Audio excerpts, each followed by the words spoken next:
Welcome to 12th League Daily, the sharp daily roundup of football news. We kick off with yesterday's match that shook the Spanish press, FC Barcelona Atletico de Madrid. Despite a massive Barca performance and a 3-0 win on the night, the Catalans failed to secure their ticket to the Copa del Rey final. Yet this morning, it's pride and admiration that dominate the Spanish editorials.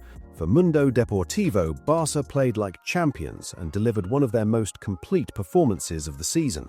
The Blaugrana was sensational in possession. They came very close to a monumental comeback, missing out by a single goal and ultimately allowing Atletico to advance to the final. Sport also highlights the pride inspired by the exceptional display from Hansi Flick's side, a collective impeccably organised, intense in every duel and determined from the first to the last minute. According to the paper, Barca nearly pulled off a miracle. A Bernal Boyce and a goal from Rafinha kept the comeback hope alive until the end, while Lamine Yamal lit up the game with a top-level performance. Hansi Flick did not hide his emotion after the match. Yes, we can be proud of what we showed. In the end, we don't qualify, and we must accept that. A match like this will be a reference point for us, but we must continue like this. It doesn't happen naturally, it is the result of a lot of hard work. The press does, however, regret the physical setbacks suffered during the game. Both fullbacks, Koundé and Balde, reportedly suffered hamstring injuries to their left leg during the match against Atletico. Medical examinations will determine the exact severity of their injuries. Ovale says Balde's injury appears more severe. He could be out for around 3 weeks, while Koundé's period of absence remains to be determined. From the Madrid papers, the tone is more factual. AS points out that Atletico suffered throughout the tie, but nonetheless clinched their place in the Copa del Rey final. It is a return to a final after 13 years for Atletico. Their last final dated back to 2013, the year of their last triumph in the competition against Real Madrid. For AS, despite losing on aggregate, Barca were clearly superior and came close to pulling off the upset. The same reading comes from Marca, which stresses that Atletico secured their spot in the final through suffering and great courage. For Diego Simeone, this match was above all a lesson in survival. Atletico held firm against 21 attempts and endless waves of Barcelona attacks to protect the advantage carried over from the first leg. Simeone said after the match, "We knew we were going to suffer.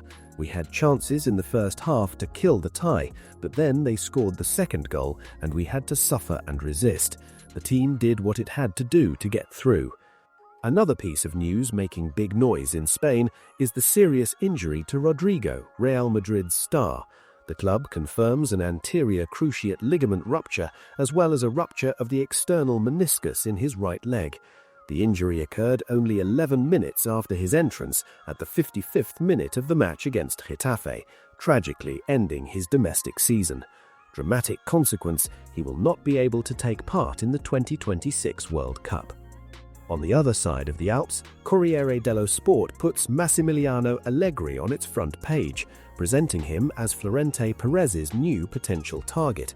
According to the paper, the Madrid club is reportedly looking for a more experienced profile to replace Álvaro Arbeloa, who succeeded Xabi Alonso earlier in the season, but whose results are judged disappointing. The 2 consecutive La Liga defeats against Osasuna and Getafe certainly do not help his case. Although Allegri is under contract with AC Milan until 2027, rumours speak of his dissatisfaction after the last winter transfer window and of strained relations with certain club executives. Turning to the Coppa Italia, yesterday Como and Inter drew in a tight, balanced match. The paper notes that Fabregas topped Kivu's men in a close encounter, also highlighting clear chances missed by Voivod and Valle for Como, as well as a post from Damian. The return leg is scheduled for 22nd of April. The other semi-final takes place tonight between Lazio and Atalanta. The Roman club is going through a mixed period at the start of March. Coming off a frustrating Serie A defeat, they prepare for a crucial cup clash at the Stadio Olimpico, which could again be partly empty because of demonstrations of supporters criticizing the management of President Claudio Lotito. According to Sport, Lazio must try to get a result against Atalanta, even if they are not favourites. A place in the final could inject new momentum into the team. Il Lazzale goes the same way, headlining Resurrect Lazio. For them, the atmosphere will be electric, and Lazio must tame and dominate Atalanta even if they start as underdogs. For Tuttosport, Dusan Vlahovic and Juventus are discussing a contract extension. Spalletti is convinced he can bring Vlahovic back to his best level. Dusan remains his first choice up front, and he could then be complemented by another heavy-hitting signing, Randall Kolo Muani from Tottenham or Donny Marlon from Aston Villa. A contract extension for Manuel Locatelli is also under discussion. La Gazzetta dello Sport reports that AC Milan is currently negotiating a contract extension for its Portuguese star Rafael Leao until 2030. The club is doubling down and is reportedly planning a high salary to counter interest from the Premier League clubs, notably Manchester United. The Milan number 10 carries the Rossoneri's attack on his shoulders. His growing influence justifies the ongoing negotiations.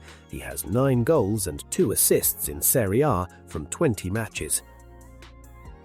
In Germany, Sport Bild wonders about the future of Manuel Neuer. His contract expires this summer, and the paper asks whether he will extend or if this will be his last season with Bayern Munich. Sport Bild estimates a roughly 50% chance that Neuer will retire this summer at the age of 40. This season, he remains a central figure for Bayern Munich, although discussions about the end of his career are intensifying. Performance-wise, he has played 18 Bundesliga matches this season, keeping 5 clean sheets, although he is currently injured. In England and in the title race, Liverpool missed a golden opportunity to climb into the top 4 of the Premier League, losing 2-1 to Wolverhampton, the league's bottom club. After an oddly flat first half, the Reds dominated their hosts in the second period, but failed to convert possession into clear chances. Worse, they were punished by a decisive injury-time goal. For the 5th time this Premier League season, a late strike has sealed their fate. Result: Liverpool stumble and drop to 5th in the table. That's all for the roundup today. See you soon on 12th League Daily.